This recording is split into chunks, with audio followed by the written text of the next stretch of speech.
कई देवियों के प्रश्न हैं। नाम बताने की मनाही की है। हम बड़ी दुविधा में हैं। हमारी गुरु माँ या दादी गुरु हम पर डिक्टेटरशिप तानाशाहाना व्यवहार करती। कोई ऐसा मंत्र बताइए जिससे वे हमारी बात मानने लगे।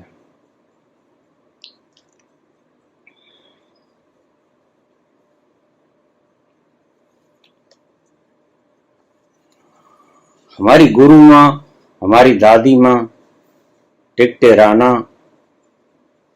व्यवहार करती हैं। उनके साथ भी शायद कभी हुआ होगा। सास जब बहू को तकलीफ देती है तो ये समझ लेना, बहू बनकर जब वो इस घर में आई थी उसके साथ ऐसा ही व्यवहार हुआ होगा। अब वो बदला ले रही है अपनी बहू से। खैर,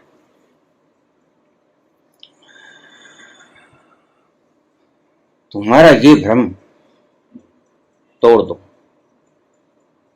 कि आहा, ये समर्पण करने वाली स्त्रियां कितनी प्रसन्न हैं। और ये समर्पण करने वाली स्त्रियां जब समर्पण कर देती हैं तो ऐसे सवाल करती हैं, और बिल्कुल ऐसे ही सवाल मेरे पास शादीशुदा औरतों के भी आते हैं। मेरा पति बस में नहीं, सास की बात मानता है। सास कह देती है मेरी बहू बस में नहीं, कोई ताबीज कर दो। ये सब गोल मोल चलता है।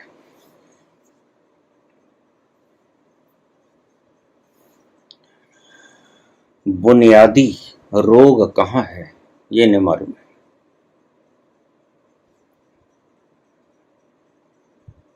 बुनियादी रोग जहां है, अगर वहां हम पहुंच जाएं तो ऐसी तकलीफों का सामना न करना पड़े। हम हैं कहां, हमारी निगाहें हैं कहां। जहां हम हैं वहां हमारी निगाहें नहीं। हम मौजूद कहीं हैं, हमें चाहिए कुछ और, जो कहीं और है।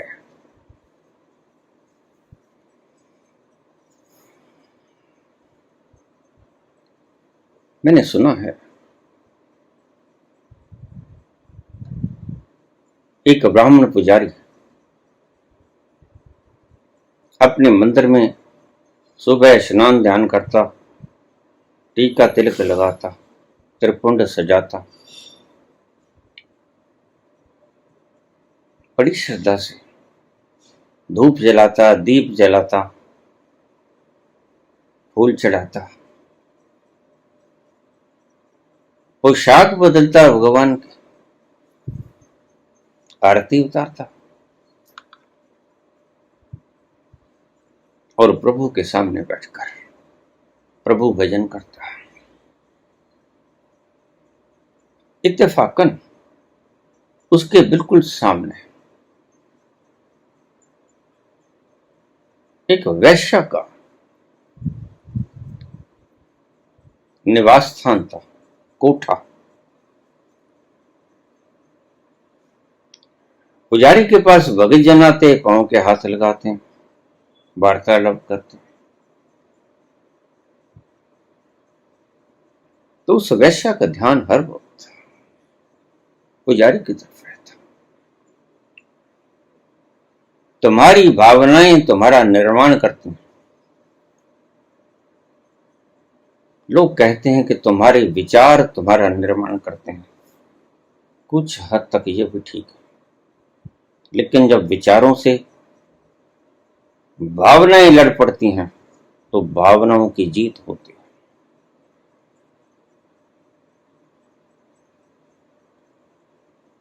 जब भावनाएं उच्चतम स्तर पर होती हैं तो वह तुम्हें नियंत्रित करती है। भावनाओं में बहकर तुम कुछ भी कर सकते हो, विचारों में बहकर तुम कुछ नहीं कर सकते। विचार जब भावनाओं में तब्दील हो जाते हैं तब सब कुछ वो हो जाता है जो तुमने कभी सोचा भी नहीं होगा। सारे दिन वैश्या सुरती, कितना आनंदित जीवन है इसका। प्रभु ने इसको कितना शुद्ध जीवन दिया है। सुबह स्नान ध्यान, तिलकत्र पुंड, घंटी खड़काता है, तुलसी पत्र तोड़ता है, लोग बाग आते हैं, चरण स्पर्श करते हैं, आरती गाता है।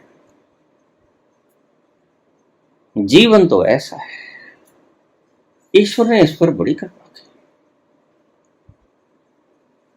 और उधर संत देखता कि उस वैश्या के कोठे पर ये व्यक्ति आ गया, ये पार्षद आ गया, ये गणमान्य व्यक्ति आ गया, सेठ धनपति आ गया शहर का,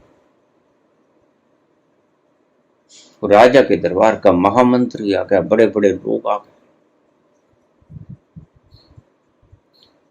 तो वह अपना कर्म भी किए जाता और सोचता कि मजे तो इसके हैं, हम तो नरक ढो रहे हैं। ये त्रिपुंड लगा लिया, इससे कोई खुशी थोड़ी मिले।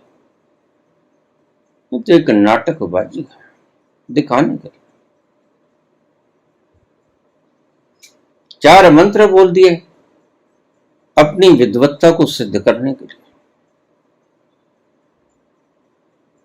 लेकिन ये मंत्र हृदय में उतरे थोड़ा थे, तो खोपड़ी ने याद कर लिए थे। वैश्या निरंतर सोचती कि आहा, जीवन तो ऐसा होना चाहिए। ईश्वर ने इसके ऊपर बड़ी कृपा की।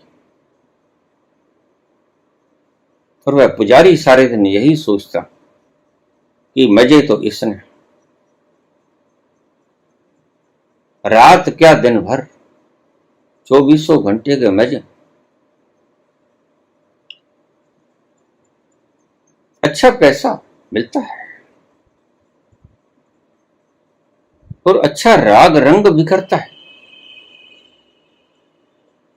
नाच गाना डांस सब होता है,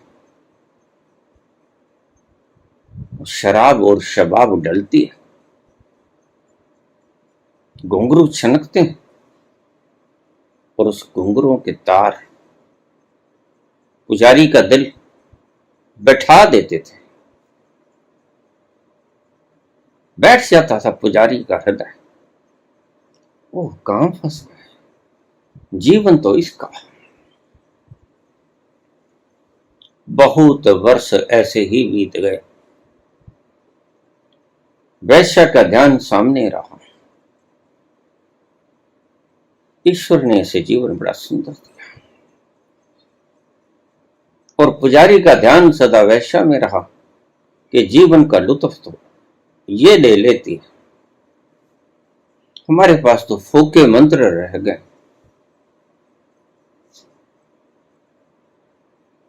इसके अलावा और क्या है, सच में मजे इसके पास। और वक्त बीतता गया। एक दिन ऐसा वक्त आया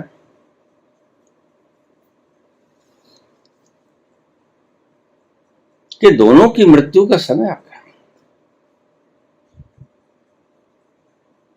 एक तो विमान उतरा नीचे, विष्णु भगवान के पार्षदों का विमान,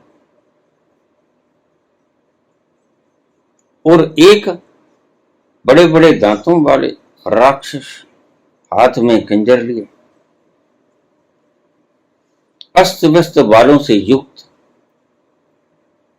भयंकर रूप वाले, आंखें लाल,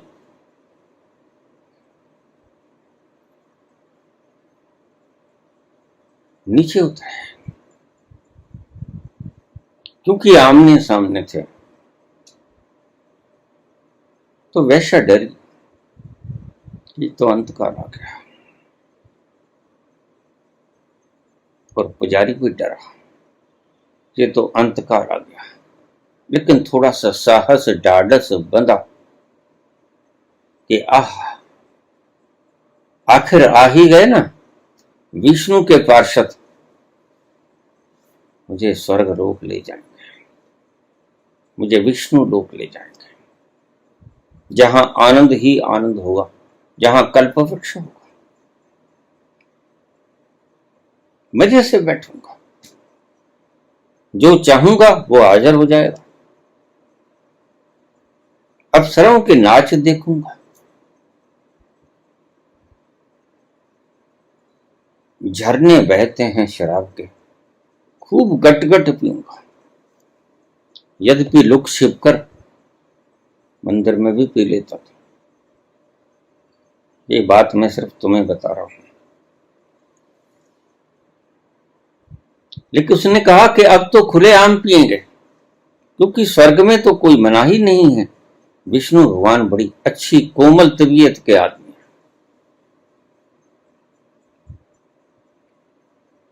तो गट गट करके पिएंगे और पेट भर के पिएंगे, और किसी की बंदिश ना हो कि कोई बदनामी नहीं करेगा। यहां तो 100 बदनामी करते हैं। ठेके से अगर अधिया मंगाना पड़ जाए, इससे कब तो चलता भी। तो किसी बच्चे को 10-20 रुपए दे के मंगाना पड़ता है। क्या करें, खुद तो त्रिपुंड सजाए जा भी नहीं सकते। और गणमान्य है, बड़े बड़े व्यक्ति आते हैं, पैर छूते हैं। लेकिन प्रसन्न हुआ कि अब ये उतर गया। चल, हमारे पुराणों में ठीक ही लिखा है कि जो व्यक्ति नित्य प्रति भगवान की पूजा करता है, उसे अंत में विष्णु लोक के पार्षद पुष्पक विमान लेकर, अपना विमान लेकर विष्णु लोक में ले जाने के लिए आते हैं। आज सत्य हो गई ये बातें। मैं लोगों को समझाया करता था, खुद को यकीन तो नहीं था, लेकिन लोगों को कुछ तो समझाना है। ऐसे भीड़ बैठेगी कैसे? अगर मौन होकर बैठ जाओगे तो सभी उठ के चले जाएंगे। तो कुछ ना कुछ बोलना होगा, चाहे बकवासी क्यों ना, और अक्सर बकवासी होती। तो जैसे ही विमान उतरा तो बड़ा प्रसन्न हुआ, और जैसे ही उन राक्षसों को देखा तो भी बड़ा प्रसन्न हुआ कि हाँ, सारी उम्र मजे लिए, अब देखो, अब नरक में जलोगी, पकोड़े तले जाएंगे।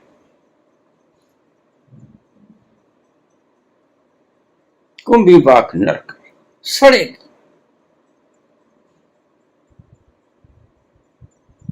और बेसन में भिगो के पकोड़े तले जाएंगे।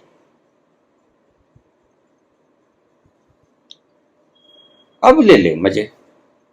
सारी उम्र तो ऐसा किया, लेकिन थोड़ी ही देर की खुशी थी, गमी में बदल गई। वह पुष्पक विमान तो वैश्या के घर के आगे ठहर गया। वैश्या के पास पार्षद गए, चलो देवी, विष्णु लोक में तुम्हारा स्वागत है। वो तो घबराई, आप गलती कहा गए महानुभाव, कुदरती आमने सामने घर हैं, वो सामने वाले पुजारी हर वक्त परमात्मा में लीन रहते हैं। षोडशोपचार पूजन करते हैं, विविध प्रकार के वेद मंत्रों का जाप करते हैं। ऐसा कौन सा मंत्र है जो उन्हें कंठस्थ ना हो? ऐसा कौन सा देवता है जिनकी वो नित्य आराधना नहीं करते? तुम भूल कर इधर आ गए। मैं तो गंदी हरकतें करने वाली स्त्री, देह बेचती। तो पार्षद ने कहा, देवी हम गलती नहीं करते, तुम चलो इस विमान में बैठ जाओ। बहुत समझाने की चेष्टा की, लेकिन उसने कहा कि हम गलती नहीं खाते, प्रकृति कभी गलती नहीं खाती, और प्रकृति का बनाने वाला सृजनहारा तो बिल्कुल ही गलती नहीं खाता। चुपचाप विमान में बैठ गई। वह तो वैश्य लेके उड़ गया। अब वो हा हा हू करने वाले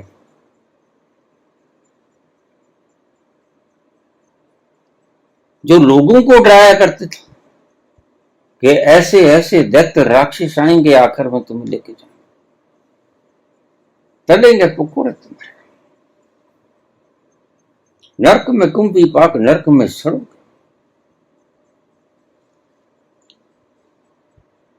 और पुजारी तो बोल रहा है, अरे कहां मुंह उठाए, ये मंदिर है। मंदिर तो है, सोच तो वैश्यालों में पड़ी थी, देह जहां थी, लेकिन सोच तो वैश्यालों में पड़ी थी। नहीं नहीं प्रभु, वो सामने, हाँ, उसकी देह तो कर्मों में थी, लेकिन सोच तो मंदिरों में पड़ी थी, और परिणाम सोचों के हुआ करते हैं। देह कहां खड़ी है कोई फर्क नहीं पड़ता, देह कहां मौजूद है कोई फर्क नहीं, परिणाम आता है तुम्हारी सोच का। सोच तुम्हारी सदा वैश्या में उलझी रहे, और वैश्या की सोच सदा मंदिर में उलझी रहे। वैश्या दिन भर रात भजन कर रही थी, मन से देह कुछ भी करता रहा, और बड़े प्रायश्चित स्वरूप उस प्रायश्चित की अग्नि में जल रही दिन भर रात।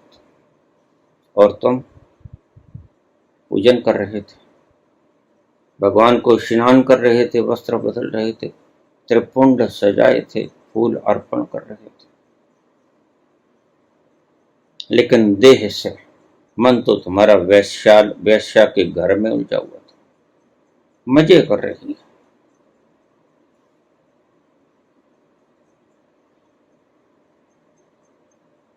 फल मिलता है सोच का। शरीर कहां खड़ा है इसका फल नहीं मिलता।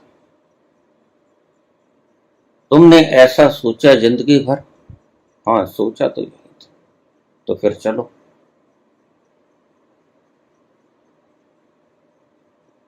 उन्होंने सिर के ऊपर हाथ मारा, बाल तो थे नहीं।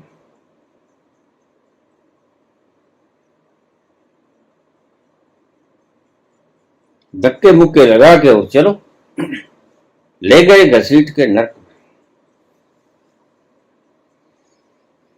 लेकिन ये एक अजूबा हुआ।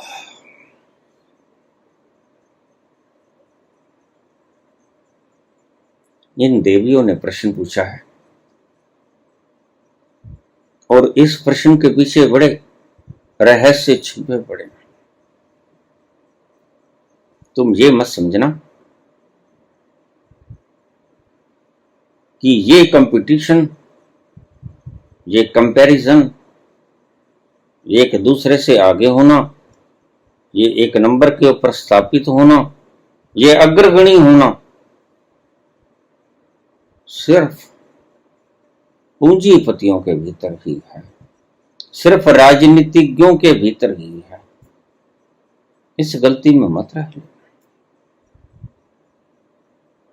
ये धर्म के भीतर भी है, और धर्म के भीतर गुप्त चुप से छुपा हुआ है।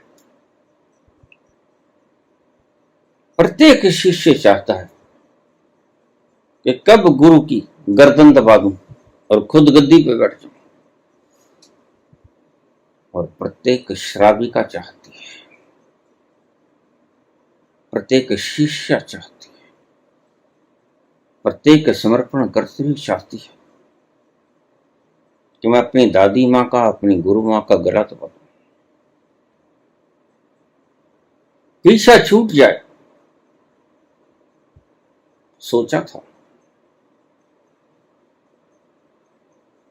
कि शायद शादी न करने से ये सास बहू की झंझट तो खत्म हो जाएगी,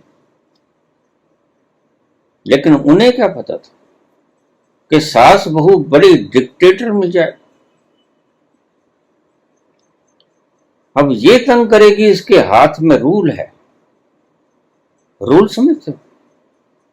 रूल एक तो डंडे को कहते हैं, रूल कहते हैं एक राज्य करने को। रूल्ड, रूल, तो ये राज्य करती हैं तानाशाही के रूप में।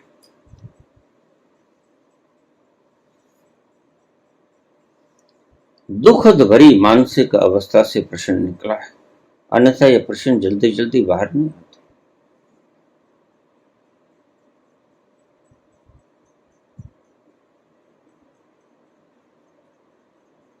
पूछा है कोई मंत्र देता,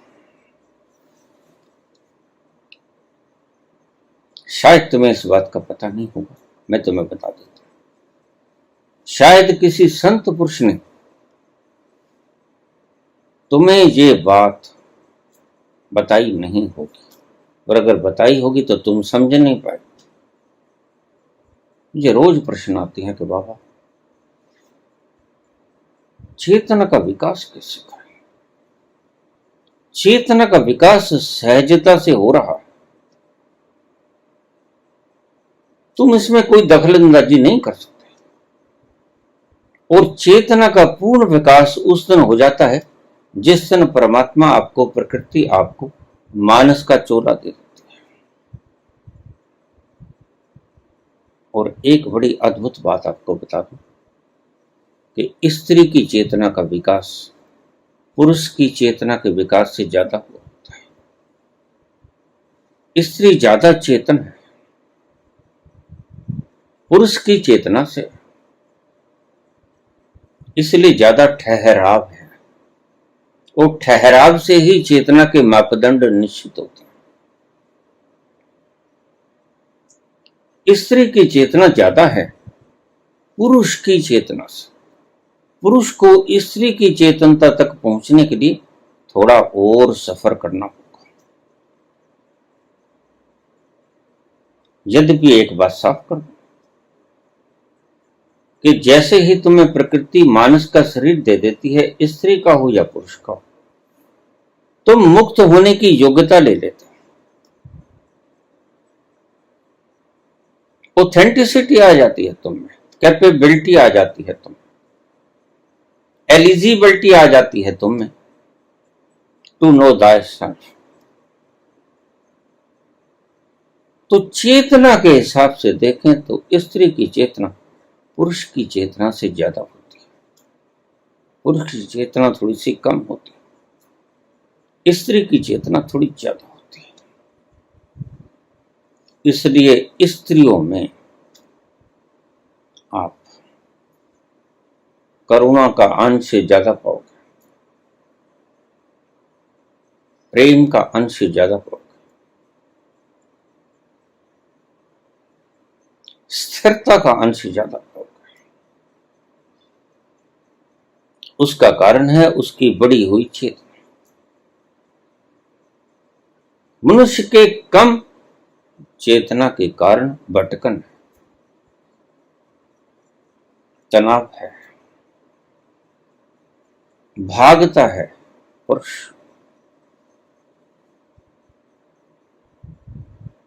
साइंटिफिक पहलू भी यही बताता है कि पुरुष के भीतर जो एक जोड़ा एक्स और वाई क्रोमोसोम का अधूरा है, उसके कारण पुरुष स्थिर नहीं रह पाता।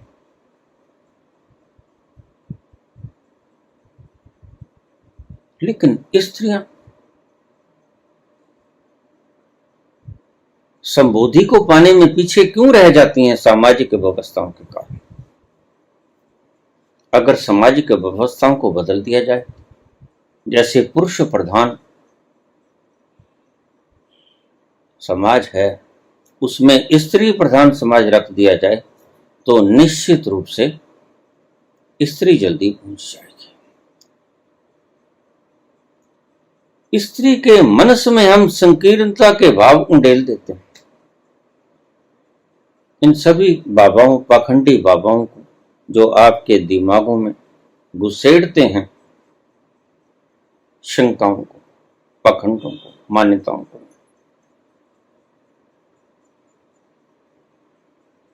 धारणाओं को, उनको ग्रहण करने में सबसे आगे स्त्रियां बैठी। आप गणना करके देखना, स्त्रियां सर्वप्रथम बैठी,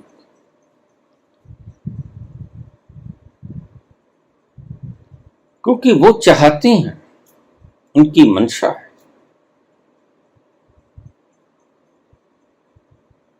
उस प्रेम को गहराने की जो उन्हें प्रकृति प्रदत्त है। प्रकृति ने प्रेम, करुणा उन्हें दी, ठहराव उन्हें दिया है। आदमी ने ठहराव अभी पैदा करना है, स्त्री के पास ठहराव प्रकृति प्रदत्त है। ये सबसे बड़ा डिफरेंस है। स्त्री जल्दी पहुंच सकती है, लेकिन स्त्रियां बहुत कम पहुंची।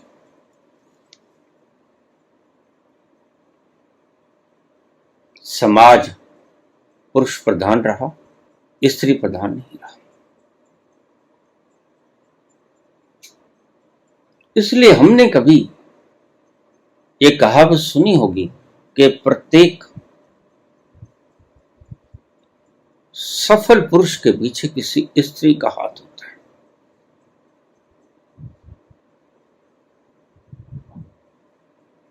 अगर गाइड के रूप में स्त्री काम दे और क्रियान्वयन करने के रूप में पुरुष उसे क्रियान्वित करे, तो इससे ज्यादा बढ़िया गठबंधन नहीं हो सकता।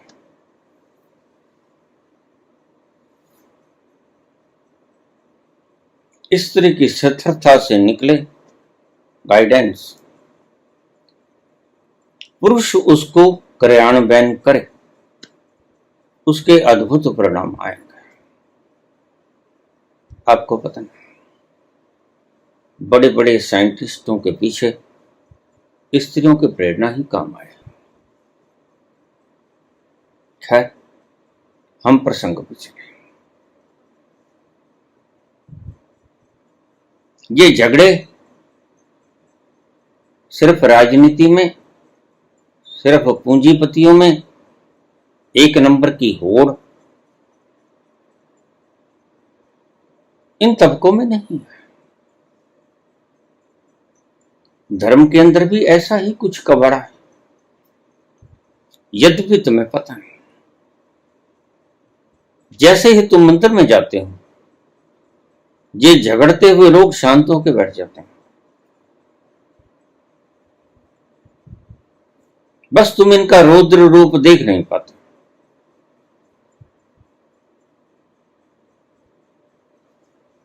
यही प्रश्न किया है। इस डिक्टेटरशिप से बचने के लिए कोई मंत्र बता दें। मंत्र तो है, लेकिन उस मंत्र को बताने से तुम्हारा सहज आनंद का प्रवाह रुक जाएगा। जबरदस्ती से किसी बहाव को मोड़ देना प्रकृति के विरुद्ध है। और ऐसा मत समझना एक बार तुम्हारी इच्छा पूरी हो जाए, लेकिन तुम्हें उसका खमियाजा देर गए भुगतना पड़ेगा, और उस बात का कोई फायदा नहीं होता। सभी रिद्धियां, सभी सिद्धियां, सभी प्रकार के मारण, मोहन, उच्चाटन, वशीकरण, स्तंभन, सभी प्रकार की सिद्धियां काम तो कर जाती हैं, लेकिन तात्कालिक प्रभाव से करते हैं।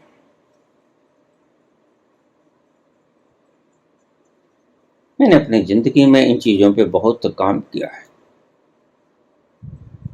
और जब पाया कि प्रकृति के सिद्धांतों के विपरीत कुछ भी करना दुख देता है, अंतिम रूप से परिणाम में उसके दुख आता है। जब तुम प्रकृति की धारा मोड़ देते हो, मोड़ सकते हो, तो अंतिम परिणाम क्या आता है? दुख। और दुख व्यक्ति चाहता है, दुख से दूर होना चाहता है। इसलिए जो व्यक्ति दुख से दूर होना चाहता है वह इन सिद्धियों का प्रयोग न करे। हैं तो लेकिन इनका प्रयोग न करे।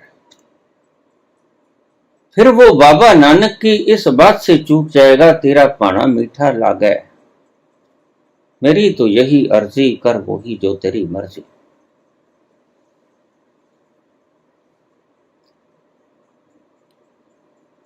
अब ये देवियां चाहती हैं कि अनमैच्योर्ड शारीरिक और मानसिक अवस्था में गुरु के ऊपर ये रूल करें, और गुरु मां या गुरु दादी या गुरु ऊंचा है, उसने यातनाएं झेल ली। तो हमारे यहां बगड़ावत राम होते थे, हर बार चुनाव लड़ते, यद्यपि जीता कभी नहीं।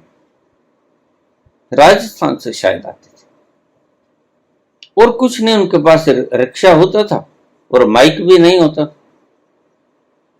तो माइक वही बोंपू सा होता था जिनसे संदूक बनते, उनमें बोलता, मैं भाइयों बगड़ावत राम, और मेरे बाप का नाम फलाना, और फलानी जगह से मैं आया, और भाइयों ईद की भी मैं खड़ा हो गया,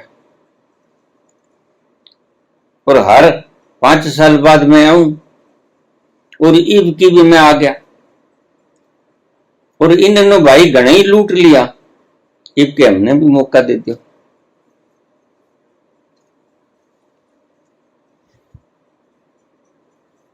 ये घने ही लूट लिए, इन बेचारों को राज करने का मौका दे दो, तुम्हारा भी वक्त आ जाएगा। यह स्लो प्रोसेस है एवोल्यूशन की, इससे घबराओ मत। तुम भी कभी दादी मां गुरु मां बन जाओगे, लेकिन सब्र करो। लोग समझते होंगे कि शायद राजनीति में ही ऐसे क्रेश होते हैं, नहीं, धनपतियों में ही ऐसी होड़ होती है, दौड़ लगती है, नहीं, संसार में भी ऐसी दौड़ लगती है, और अध्यात्म में भी ऐसी दौड़ लगती है। स्टूडेंट भी 1 नंबर पे बना रहना चाहता है, मैं तो फर्स्ट आया,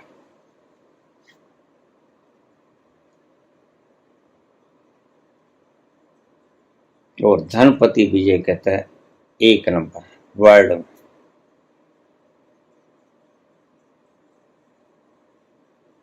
राजनीतिक भी ये कहता है कि मेरे पास सबसे ऊंची कुर्सी है। सारी दुनिया भाग रही है, सारी दुनिया भाग रही है, और तेज भाग रही है, और हमारे गुरु हमें समझा रहे हैं थोड़ा कम तेज दौड़ रहे, और तेज दौड़, बस थोड़ा सा और जोर लगा दो, मैराथन तो तुम जीत ही जाओगे।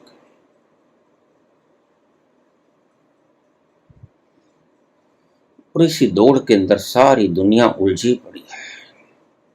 आज दुनिया इतनी दुखी क्यों है?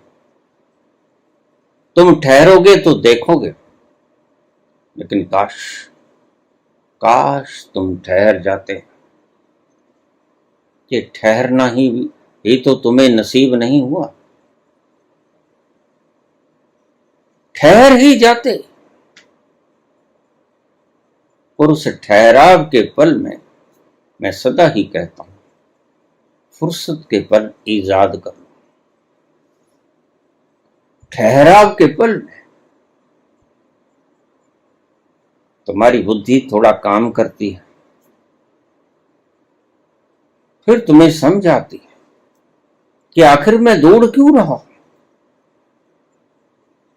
वो ध्यान रखना, दौड़ते चाहे लाख आदमी हो, चाहे करोड़ आदमी हो, सारी दुनिया ही दौड़ रही है, एक नंबर पर तो एक ही आएगा, दो नहीं आ सकते। सारी दुनिया एक नंबर पे नहीं आ सकती। सब्र तो करना ही।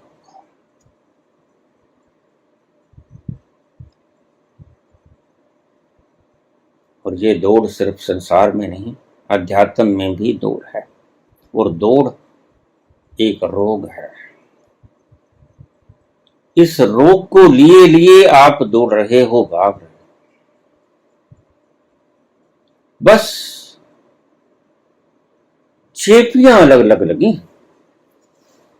यह सांसारिक, यह आध्यात्मिक। ये चेपियां अलग अलग लगी हैं, दोनों ही सांसारिक। संसार की परिभाषा ही ये है। जो दौड़ता है वो हो संसारिक। जो दौड़ से बाहर हो जाता है और इन दौड़ता हुओं को देखता है और लुत्फ उठाता है, वह आध्यात्मिक। आध्यात्मिक व्यक्ति को समझ आ जाती है संसार दौड़ रहा है, और जैसे ही उसे समझाती है वो धीरे से बाहर हो जाता है उस दौड़ के।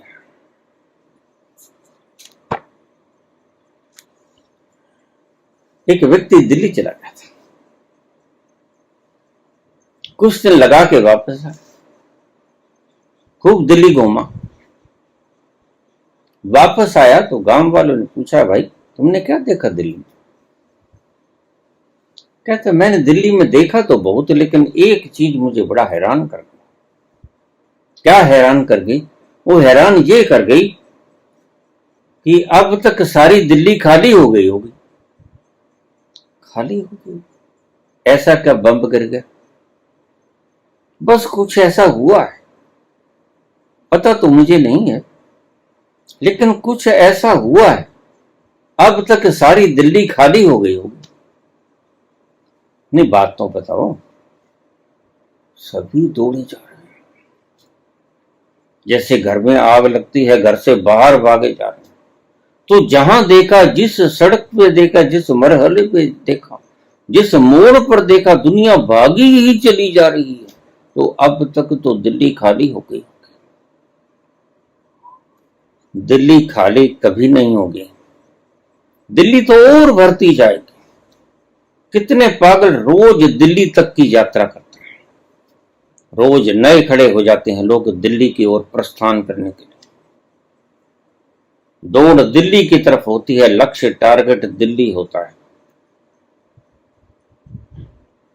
दिल्ली की भीड़ कम होने वाली नहीं,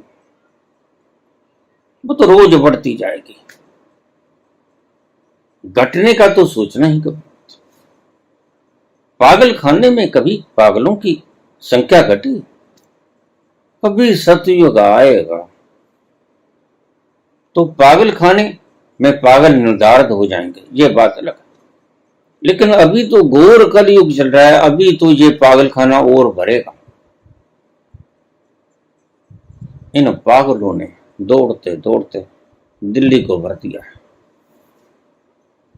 जगह बची हो न बची, और सारे हिंदुस्तान से पागल दिल्ली की दौड़ लगाते ही रहते।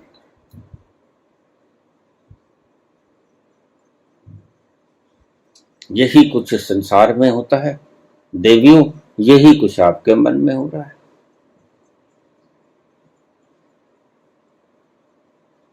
और मुझे जरा भी शंका नहीं है कि ये प्रश्न आपने मुझसे आज क्यों कर दिया। इससे पहले बहुत लोगों ने मुझे इस तरह के प्रश्न। एक जैन मुनि मेरे पास आया, बाबा आपकी बातें तो बड़ी हिला देती हैं भीतर से, लेकिन हमारे सांप के मुंह के अंदर कोड़ किरला है, न तो निगल सकते हैं न उगल सकते हैं।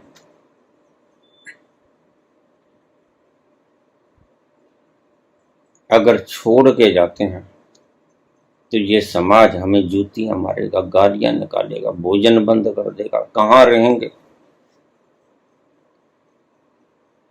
और अगर यहीं बैठे रहते हैं तो मन जलता रहता है, क्योंकि इनकी बनाई हुई व्यवस्थाएं, उनके ऊपर हमने चलना होता है।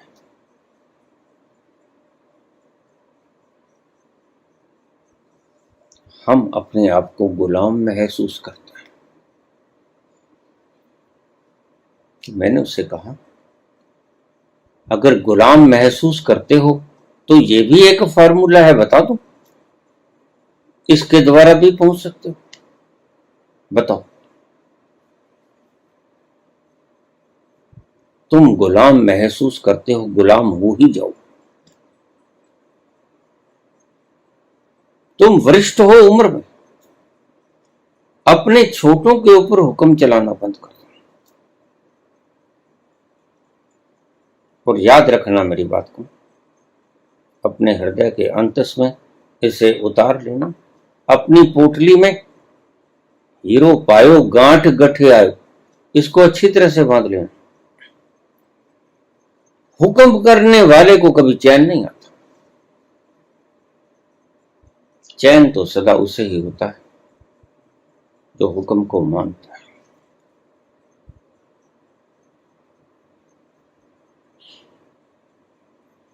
और हुक्म में रहना सीखो। हुक्म है अंदर सबको, बाहर हुक्म है ना कोई। वैसे भी परमात्मा के हुक्म के अंदर ही सब चल रहा। नानक हुक्म में जे बुझे, तो में कहे ना कोई। हुक्म के मानने से तुम्हारा मैं टूट जाएगा।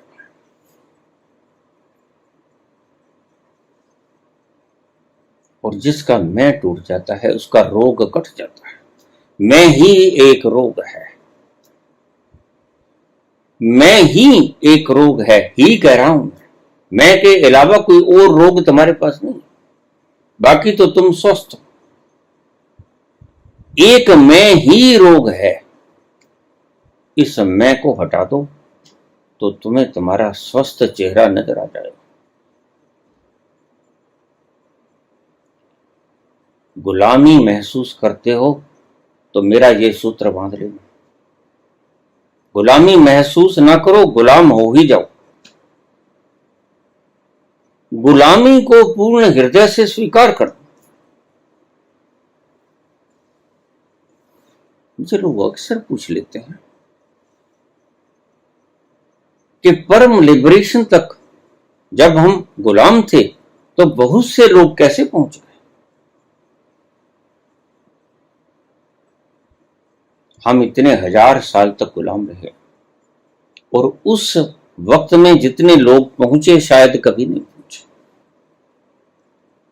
तो गुलामी का वो बरहला, इतने भक्त और इतने संत और इतने ज्ञानी पैदा कैसे गए? क्या अजूबा हुआ, क्या करामात हुई? मैंने कहा बस करामात इसमें कुछ नहीं थी, इसमें तो एक सीधा सा सिद्धांत था कि वो गुलामी को स्वीकार कर लिया। राजी है हम उसी में जिसमें तेरी रजा है।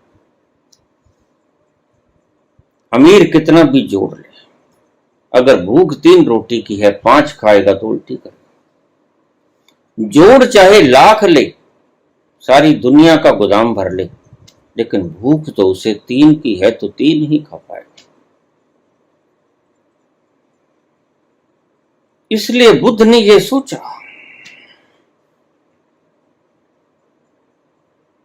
बुद्ध के लिए अमीरी एक गुलामी बन गई और उसने इस गुलामी को स्वीकार करना सीखा। ये एक सूत्र बांध लेना। बुद्ध ने कहा ये तो कमाल हो गई, तो बड़ा सुंदर आइडिया है। मरना तो एक दिन है, राजा होके भी मरूंगा, और फिर राजा होकर अगर मर ही गए तो हम मरे हुए आदमी को श्रीमद् भगवत गीता का 18वां अध्याय सुनाते हैं, क्या फायदा। मरे हुए आदमी को 21 तोपों की सलामी देते हैं जब उसे सुनता नहीं। जब वो सुनने वाला चला गया तो 21 तोपों की सलामी कौन देखेगा? कोई नहीं देता। उसके कानों में चाहे आप सींखचे ही क्यों ना घसो दो, वो चिल्लाएगा नहीं। आग में फेंक देते हो, नहीं चिल्लाता। रेत में दफन कर देते हो, वो नहीं चिल्लाता। मरे हुए व्यक्ति को चाहे आप 21 तोपों की सलामी दो, चाहे 21,000 तोपों की सलामी दो, इससे मुर्दे को कोई फर्क नहीं पड़ता। लेकिन ऐसे बहुत से बुद्धू मैं देख रहा हूं, सदा से हैं संसार में, जो मरे हुए लोगों को गाली निकालते। मैं पूछता हूं, अरे भाई, जिसे गाली निकाल रहे हो वो है कहां? कहता है तो है नहीं। वो था तो फिर था, तो उसके पास ये गाली जाएगी कैसे? ये तुम्हारे पास ही रह जाएगा, क्योंकि जब है ही नहीं, इस गाली को स्वीकार कौन करेगा? ये तुम्हारे पास ही रह जाएगी। बुद्ध को लोग गालियां निकालते थे। आनंद ने कहने लगा, लोग बहुत गालियां निकालते हैं प्रभु, आपको दुख नहीं होता? तो सहज भाव से बुद्ध बोले, दुख तो उसे होता है जो स्वीकार करता है। मैं उनकी गालियां स्वीकार ही नहीं करता। ये तो ऐसे है जैसे आप मुझे कुछ खाने को फ्रूट दो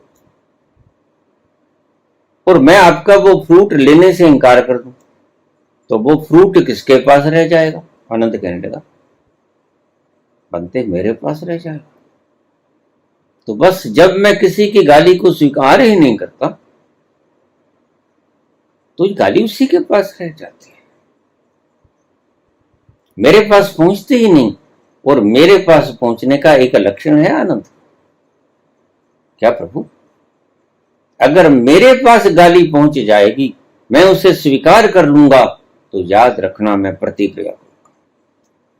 इस सूत्र को आप समेट कर रख लेना। जब भी कभी आप प्रतिक्रिया करते हो, रिएक्शन करते हो, तब आपने उसकी वो बात को स्वीकार कर लिया, आपने उसकी दी हुई गाली को स्वीकार कर लिया, आपने उसकी दी हुई बेइज्जती को स्वीकार कर लिया। अगर आप उसकी दी हुई बेइज्जती को स्वीकार नहीं करोगे, तो फिर आप रिएक्शन नहीं कर पाओगे, क्योंकि स्वीकार ही नहीं किया। गेंद दीवार से टकराई ही नहीं, तो रिएक्शन हो गए। तो अद्भुत सूत्र बुद्ध का, रिएक्शन ही मत करो। जब तुम रिएक्शन ही नहीं करोगे, तो आप स्वीकार नहीं करोगे। जब तुम स्वीकार करोगे तभी रिएक्शन आएगी। तो अगर कोई गाली देता है, ये उसकी स्वतंत्रता है। तुम्हारी स्वतंत्रता है कि तुम उस गाली को स्वीकार न करो। कल मेरे पास एक कमेंट आया किसी भक्त का, मुझे सुनता होगा किसी कारण से, आपने मेरे गुरु की बदनामी की। वो शिष्य ही क्या जो गुरु की बदनामी सुन ले। मैंने उसे पढ़ा और कमेंट 2 बार किया।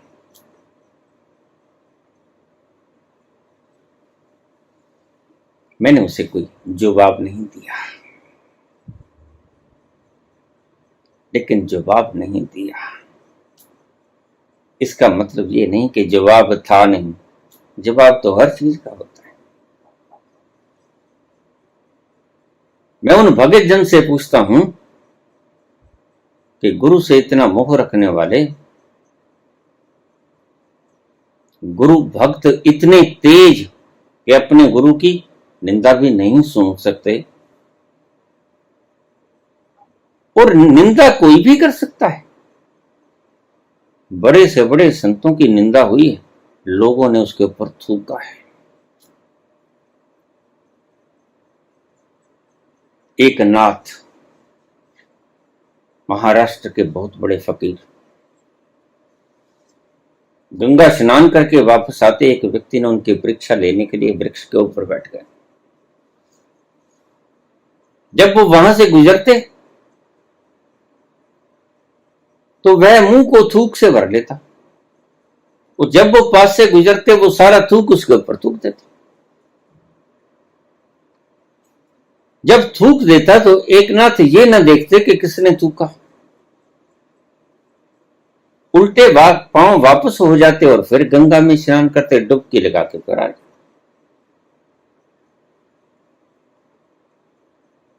ऐसा 100 बार हुआ। उसने थूकना ना छोड़ा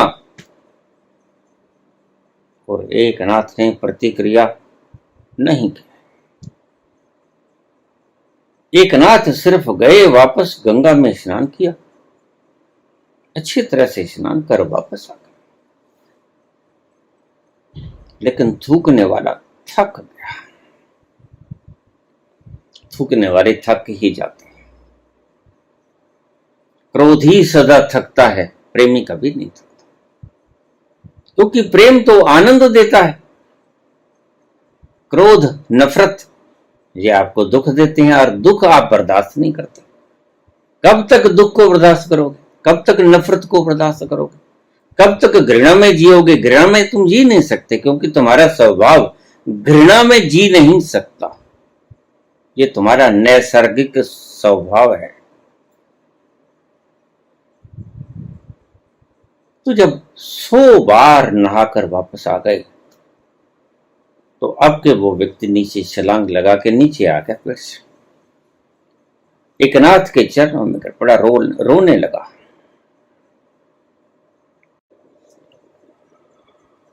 वो मनुष्य उसके चरणों में सिर रख दिया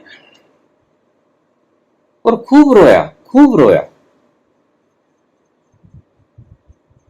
एक नाथ देखते रहे मूक भाव से। जब रो लिया, सारा पश्चाताप कर लिया, तो एक नाथ ने उन महापुरुषों को उठाया कि उठ जा मित्र, बात क्या है ये तो बता दे, क्या तकलीफ है तुझे? कहता प्रभु, मैंने आज आपके ऊपर 100 बार थूका, जबकि योग्य तो आप पूजा के हो, और मैंने आपके ऊपर थूका। इस बात का दुख है, रंज है, गम। तुझे नफरत की भावना की ज्वाला मुझे चैन नहीं लेने देती, मुझे क्षमा कर दो। क्यों ही उसने ये बोला, एक नाथ उसके पांव में झुक गए, अपना शीश उसके चरणों में रख दिया। ओ प्रभु, ये और अन्याय मत करो, मैं पापी, मेरा मन तो पहले से बहुत बोझिल है, 100 बार थूक दिया मैंने। तो एक नाथ सहज शांत स्वभाव से बोले, मित्र तुम धन्य हो, मैं तुम्हारा आभार प्रकट करता हूं। आगे मैं एक बार स्नान करता था, आज तुम्हारी कृपा ऐसे बरसी कि गंगा मैया में 100 बार स्नान करके आया, बड़ा पुण्य प्रताप मिला। अहोभाव है मेरे, और अहोभाव से मैं तुम्हारे चरणों में अपना सिर रखता हूं कि आज तुमने मुझे मौका दिया। प्रभु एक बार मौका देते थे गंगा स्नान का, और आज तुमने मुझे, तुम्हारे कारण मुझे 100 बार मां गंगा में स्नान करने का पुण्य प्राप्त हुआ। ये संतत्व का स्वभाव है।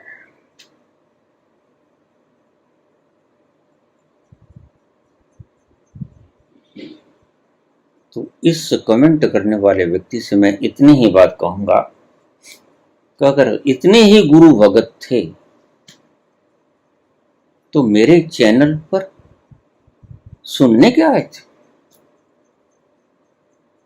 निश्चित ही उस गुरु के शरण में तृप्ति ना मिली होगी, तभी तो मेरे चैनल पे आए। वो शिष्य ही क्या, जो गुरु के चैनल को छोड़कर किसी दूसरे के चैनल पर आ जाए, वो तो भटका हुआ व्यक्ति होता है। और तुम गुरु के इतने बड़े भक्त थे, मुझे आज पता चला, लेकिन मेरा भी मोह भंग हो गया उसी वक्त कि ये कैसा भक्त हुआ।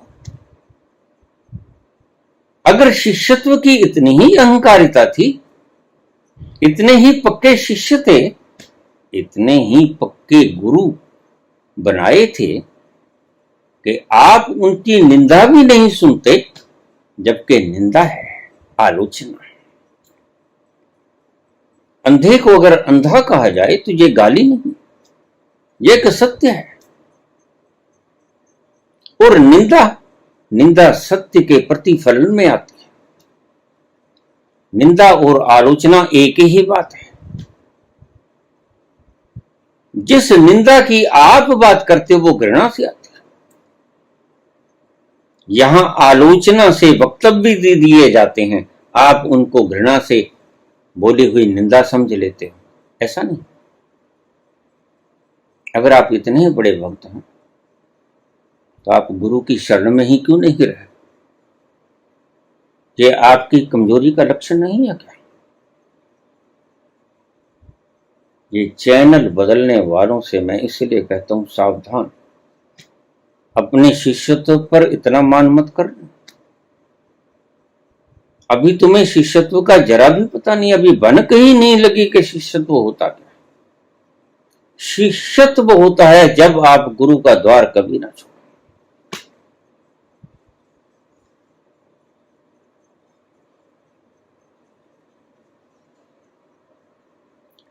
वो वाकया मेरी आंखों के सामने का है, वो वाकया मेरी आंखों के सामने का है। शराब नाच रही थी, गिलास बैठे रहे। वो वाकया मेरी आंखों के सामने का है। शराब नाच रही थी, गिलास बैठे रहे। तुमने देखा क्या?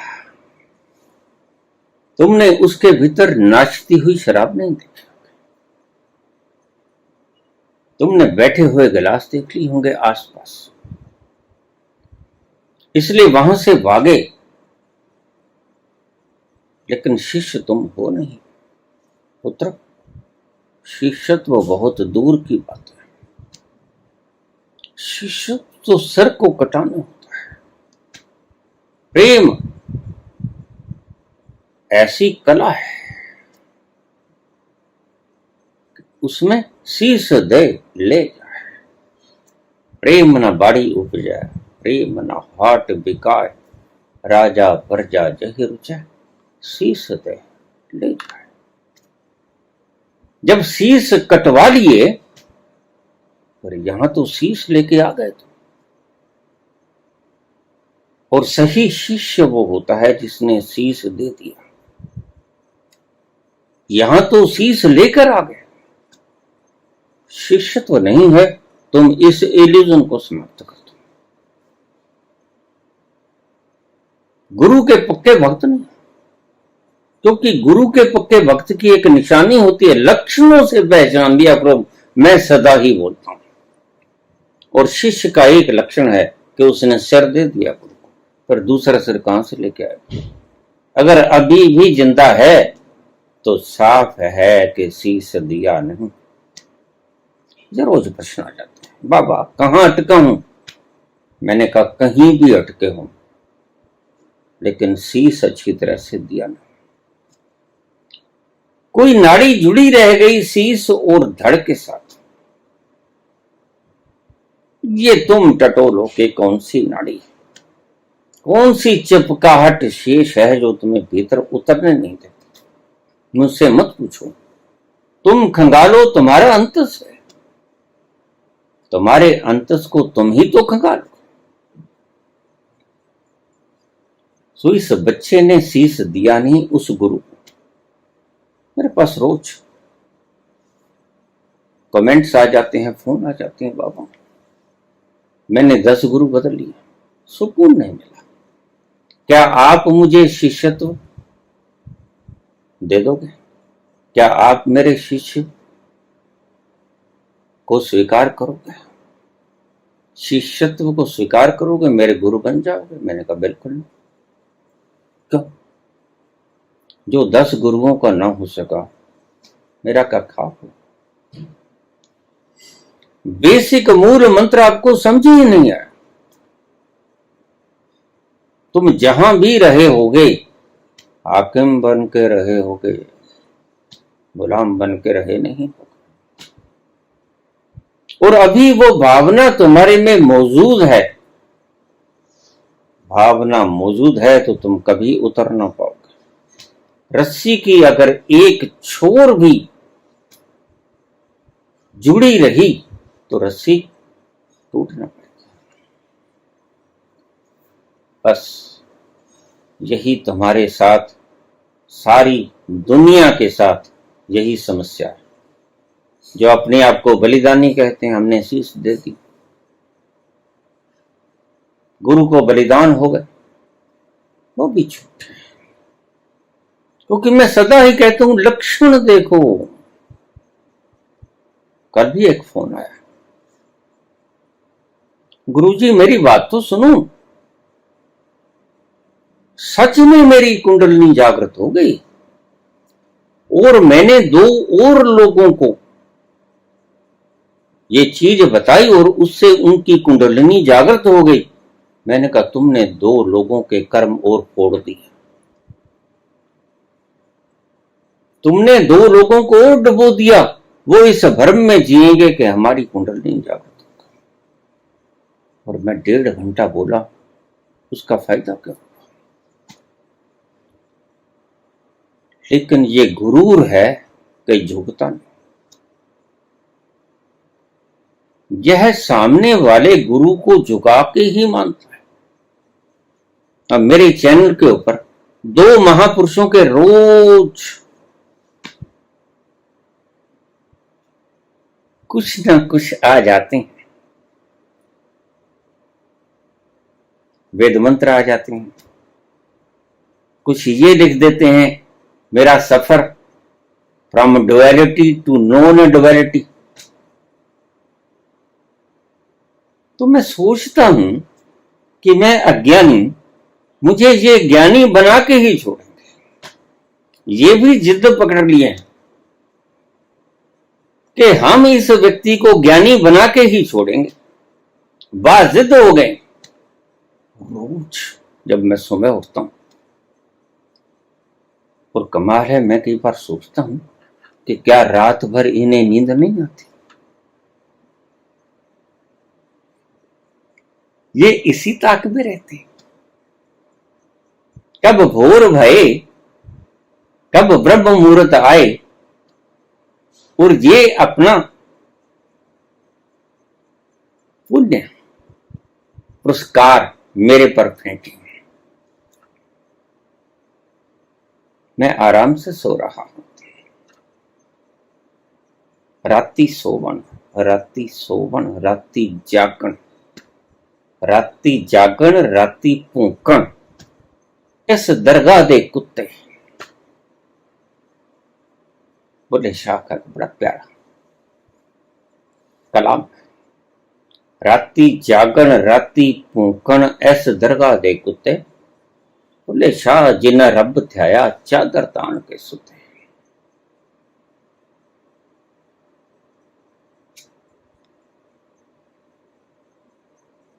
आराम बड़ी चीज है,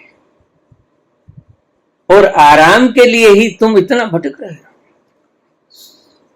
सिकंदर तक कहता है कि मैं सब कुछ जोड़ दूंगा, कत्लो गारत कर लूंगा, सारी जमीन मेरी हो जाएगी, सारा सोना हीरे जवाहरात सभी खजाने मेरे हो जाएंगे। उसके बाद क्या करोगे? डायोजनीज पूछते हैं, वो कहते हैं उसके बाद तो मैं आराम करूंगा। आराम बड़ी चीज है, तो फिर आराम ही करना है तो अभी कर। नंग धड़ंग हूं मैं, डायोजनीज कहते हैं रेत में गलूटनियां खा रहा, और प्रकृति के बनाए हुए सूरज की धूप का आनंद ले रहा हूं। रात ठंडी बहुत थी, तो थोड़े से एक तरफ हो जाओ राजा, मुझे धूप का आनंद ले लेने दो। प्रभु की कुदरत के आमने सामने जरा हो लेने दो मुझे। तुम अपना सम्राटत्व अपने पास रखो। तो ऐसे ऐसे लोग मुझे रोज शेयर कर देते हैं। ये मुझे एनलाइटेंड कर कर ही माने, जिद पकड़ लिए, और मैं इन्हें कभी देखता नहीं, मैंने इन्हें कभी नहीं पढ़ा, लेकिन फिर भी ये अपना काम बखूबी परिश्रम जारी रखते हैं। बनाना है सबको, खुशहाल करना है सबको, आनंदित करना है सबको। मैंने कहा भाई किसी चैनल पर डाल दिया करो, जिसने देखना है देख लेगा, जिसने नहीं देखना है नहीं देखेगा। तो मैं इस शिष्य से पूछना चाहता हूं कि मेरे चैनल के ऊपर आकर सुनना इस बात का सबूत है कि वहां सिर देके आएगा। और यह बात स्पष्ट है कि शीश दिए बिना मोया बाज ना मिलदा सजन वे, उस मालिक दा प्यार मोया बाज ना। तुम अभी जिंदा हो, 10 गुरु बदल लिए और मेरे शिष्य बनने की तमन्ना है, तो कृपा करो। जैसे 10 बेकार हो गए, मैं लिख कर दे देता हूं, मैं भी एक दिन बेकार हो जाऊंगा। तो बात तो यह है, तुमने शीश देना सीखा नहीं, जाओ पहले शीश देना सीख लो, फिर कमेंट कर लेना मजे से। और बड़े मजे की बात है, जब तुमने शीश दे दिया, फिर इन कमेंट्स का तूफान ना उठेगा, फिर तो घोर शांति ही शांति का समुद्र चारों तरफ होगा। उसकी गिरफ्त में तुम ऐसे फंसोगे, उसके आनंद की खुशबू में तुम ऐसा महकायित हो जाओगे कि कौन फिक्र करता है कि मेरे बारे में कौन क्या बोलता है। और फिर तुम्हारे लिए तो बोला भी नहीं, जिसके लिए भी बोला होगा उसको तकलीफ होगी नहीं अगर वो सच्चा संत है। ये निशानी है संत की। कहां तकलीफ होती है बुद्ध को, जब थूक देते हैं उसके ऊपर। मैंने तो कमेंट ही किया है, मैं तो बोले ही हूं, थूका तो नहीं हूं।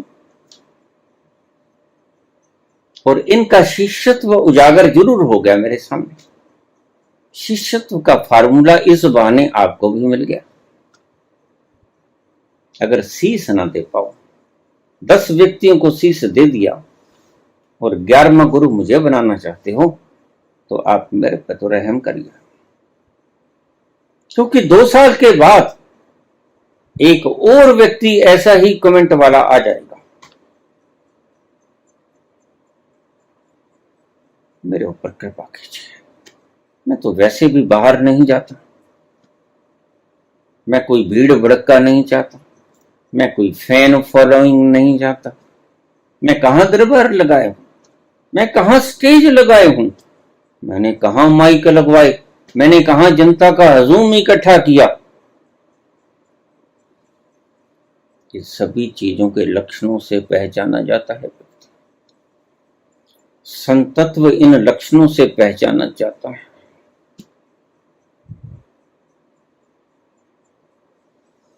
गुलामी बड़ी प्यारी चीज है, अगर इसे स्वीकार कर लो। तुम्हारी गुरु माँ, तुम्हारी दादी माँ तुम्हें तंग करती है, डिक्टेराना व्यवहार करती है, तो इसे प्रभु की इच्छा समझकर स्वीकार करो। अगर समर्पण किया है तो तुम, लेकिन समर्पण किया नहीं, तभी तो ऐसे प्रश्न उठते हैं।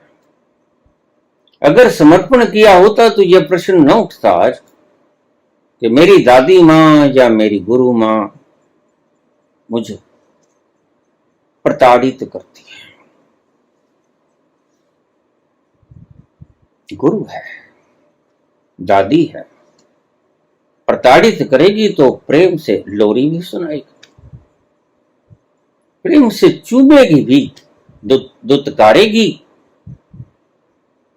तो हृदय से भी लगाएगी। प्रेम के आगोश का आलिंगन भी करेगी। जो मारेगा, फटकारेगा, वो पुचकारेगा। तो तुम स्वीकार कर लो, समर्पण किया है ना, तो समर्पण का अर्थ भी तो समझ लो। समर्पण का अर्थ होता है जैसा तुम्हारा कमांडर तुम्हें हुक्म देता है। मिलिट्री से सीखो समर्पण क्या होता है। जैसा तुम्हारा कमांडर, वो दादी माँ है, वो गुरु माँ है, कोई पागल तो है नहीं, तुम्हारे भले के लिए ही तुम्हें रास्ता दिखलाती होगी और अन्य भी दिखलाती होगी। तो तुमने समर्पण, पता नहीं तुमने इंसान को समर्पण नहीं करना होता। समर्पण हमेशा किया जाता है, बस तुम्हें नहीं पता होता कि वो कौन से चरण हैं, जिन चरणों में तुम झुके, बस तुम झुके। तुम्हें झुकना आना चाहिए, और जिस दिन तुम्हें झुकना आ गया, ये बड़ी बड़ी विशाल कला है, विराट कला है और बहुमूल्य कला है। इससे ज्यादा बड़ी बहुमूल्य कला अध्यात्म में नहीं होती। संसार में तो जितना आकड़ के चलोगे, हंसा मत करो, संसार में जितना अकड़ के चलोगे, छाती चौड़ी करके चलोगे, उतना ही तुम्हारे फॉलोवर ज्यादा बनेंगे। और आध्यात्म में जितना झुक के चलोगे, उतना ही ईश्वर तुम्हारा हो जाएगा। यहां फैन फॉलोइंग तुम्हारी ज्यादा होगी संसार में अकड़ने से, और वहां झुकने में ईश्वर की कृपा ज्यादा होगी। अब अगर तुम इस राह पे चल ही पड़े हो अध्यात्म के, तो अध्यात्म का पहला सबक है झुकना सीखना होगा। सिर देना, सिर वारना सीखना होगा। इस अहम की बलि देनी होगी। तुम यज्ञों में, तुम हवनों में, हवन कुंडों में नारियल प्रतीक रूप में चढ़ा देते हो। सिर तो तुम्हारा मौजूद रहता है, आज तक मौजूद है। देखो 10 गुरु बनाने वाला व्यक्ति भी 11वें गुरु की तलाश करता है। और मैं पागल तो हूं, लेकिन इतना पागल नहीं कि जो 10 व्यक्तियों को शीश देना ना सीख पाया, वो मुझे शीश दे देगा। नहीं, तुम कृपा करो। जो व्यक्ति, एक व्यक्ति जिसका परम शिष्यत्व ये कहलाता है कि मैं परम शिष्य हूं, उस व्यक्ति के प्रति एक कमेंट नहीं सुन सकता, तो क्या खाक सिर दिया होगा उसको। तुम्हारा उद्धार तो नहीं हुआ। फिर से जाओ, शीश दे के आओ, अच्छी तरह से झुकने की कला सीख के आओ, और फिर तुम पाओगे एक क्रांति हो जाएगी। जिस दिन तुमने अच्छे से, जो भी गुरु हैं आपके, उसके चरणों पे बलिहार हो गए, उस दिन तुम एक सूत्र पाओगे और एक लक्षण भी पाओगे। उस दिन ये कमेंट बंद हो जाएंगे आने।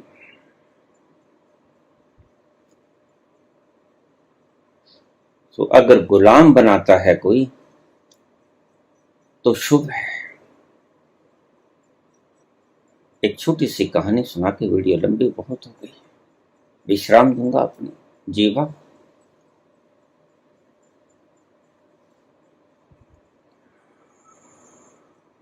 गुलाम वंश में एक गुलाम होता था, राजा। शिकार करने गए, अक्सर राजाओं का स्वभाव होता है। भटक गए, दोपहर हो गई, रास्ता न मिल रहा था, किधर से निकले, किधर आए, किधर गए, न पता नहीं। शस्त्र बाण पास थे, डर भय कोई नहीं था, लेकिन भूख लगी और खाने को कुछ था ना। बहुत ढूंढा, एक वृक्ष मिला जहां पर कुछ फल लगे थे। तो उस गुलाम ने कहा, प्रभु देखो वो फल लगे, वो तोड़ के लेके आता हूं। ठीक, ले आओ। वो फल तोड़ लाए। एक फल तोड़ के लिया कि देखें कैसा है, अगर अच्छा हुआ तो बाकी तोड़ लेंगे, पास ही तो है, नहीं तो लगे रहेंगे। एक फल को तोड़ के लेके आया। तलवारें तो होती थी, तलवार से काट लिए, 4 फांक बना लिए। भूख बड़ी लगी थी। तो गुलाम ने राजा से पूछा, प्रभु भूख बहुत लगी? हाँ भूख लगी। तो लो, मैं थोड़ा सा एक फल को चख लूं, बाकी आप 3 खा लेना। ठीक। एक फल गुलाम ने खा लिया, और खा लिया, बड़े मजे से खा लिया। लेकिन क्या हुआ, राजा चकित हुआ जब दूसरा फल भी वो जल्दी से खा लिया। अरे चलो, शायद इसे ज्यादा भूख लगी हो, तो जल्दी से तीसरा भी खा गया। और जब वो गुलाम चौथा फल खाने लगा, तो राजा ने कहा, अरे ये वही गुलाम है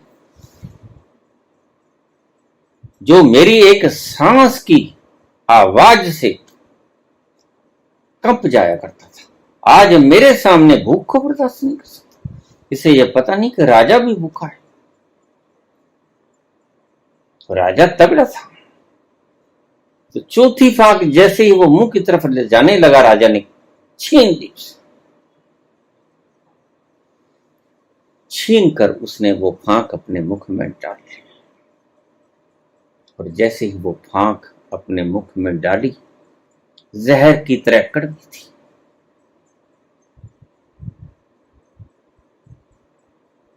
थूक दी। राजा ने कहा, अरे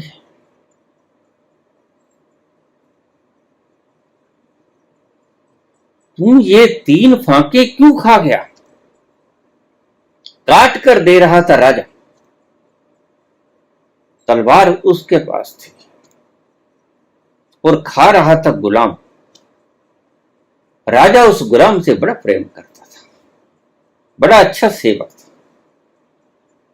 सबसे श्रेष्ठ सेवक था। सबसे पहले गुलाम को खिलाई, दूसरी भी खा गया। अभी भूख और लगी है, तीसरी भी दे दो मुझे। चलो, राजा ने कहा, मैं एक से ही गुजारा कर लूंगा, लेकिन चौथी भी वो छीनने लगा तो राजा ने उसके हाथ से छीन लिया और खा गया। इतना कड़वा फल थूक दिया राजा ने। तो पूछने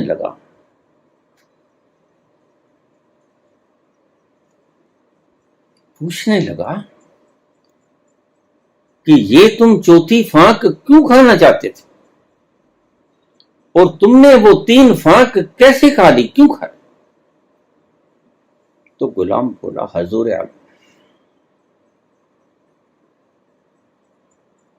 जिस हाथों ने सदा मीठे मीठे फल खिलाए, आपने सदा ही मुझे बिल्कुल ऐसे ही काट काट के बहुत मीठे मीठे फल खिलाए, सदा ही जीवन भर बूढ़ा होने को हो गया। और कब से आपके साथ हूं, जिन हाथों ने मुझे इतने स्वादिष्ट फल खाने को दिए, इतने वर्षों तक निरंतर, अगर वो एक दिन मुझे कड़वे फल खाने को दे देगा तो मैं कैसे थूक देता, कैसे थूक देता राजा।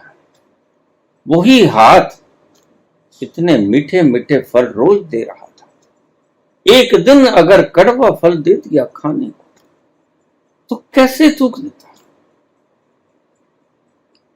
इसे एक मंत्र की तरह ले लेना। ईश्वर ने इतनी कृपा की है, सारे मीठे मीठे फल अपने हाथ से खिला रहा है। ये ऑक्सीजन जिसके बिना आप एक मिनट जीवित नहीं रह सकते, ये मीठा फल है, ये हृदय का धड़कन, ये श्वास का चलना, ये पाचन क्रियाओं का निरंतर होना, ये रात की गहरी नींद, ये आनंद की भाव दशा, ये झूमता हुआ जीरा, ये चलती हुई ठंडी हवा, यह प्यास को बुझाने वाला शीतल झरनों का जल, उसके मीठे फल ही तो हैं और वो रोज तुम उपयोग करते हो, लेकिन तुम्हारे मन में उस गुलाम जैसा भाव आज तक नहीं। काश उस गुलाम जैसा भाव तुम्हारे भीतर भी कभी आ जाता तो तुम्हारे हाथ भी शिकायतों को छोड़कर उसकी इबादत में ऊपर उठते। अल्लाह तेरा शुक्रगुजार है, हे परवरदिगार, तुमने बड़ी अनुकंपा की, तुमने बड़ी कृपा की। तू पल पल हमारी खबर लेता है और हमारे जीवन के सभी प्रकार के जरूरतों को हमें मुहैया करवाता है। तेरा जितना शुक्रगुजार करें कम है। अगर फटकार मिलेगी तो पुचकार भी मिलेगी। देवियों, त्रस्त मत हो, समर्पण का यही कायदा है। इसे हुक्म समझकर, हुक्मी का हुक्म समझकर स्वीकार कर लो। और फिर एक बात और ध्यान में रख लेना, वो आदेश चाहे गुरु मां दे रही, चाहे दादी मां दे रही, वो आदेश आया तो परमात्मा से, आया तो उस अथाह विराट आकाश से, उस जगत नियंता ने वह हुक्म भेजा है आपको। बस समझने में गलती करता है, उसको स्वीकार कर लो। उस विराट की आज्ञा समझकर वो दुत्कार दे तो दुत्कार को भी सह लेना। ये कड़वे फल है, लेकिन जो मीठे खिलाएगा वह कड़वे भी खिलाएगा।